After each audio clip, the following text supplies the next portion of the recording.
یو یهودی د رسول الله مبارک میلمه شو. پاک پیغمبر مبارک سره شپه وکړه او رسول الله مبارک پاک یهودی باندې خوراکو که بستره ولا روخ که هغه ورته واچوله. چې کله هغه یهودي رخصتېده د دواړو جهانو سردار مبارک په کور کې د یهودیانو بعض او عناد اوسم د مسلمانانو سره ډیر زیات دی، هغې وخت کې ډیر زیات و.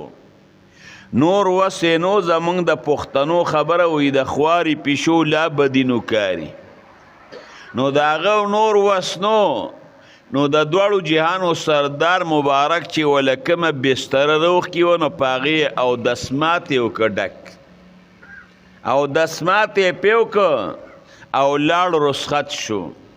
مقصد یې دو چې رسول الله مبارک روزي او بسترې ته وګوري په هغې باندې او دسماتې پروت رسول الله مبارک به خفه شي او دردمند به شي.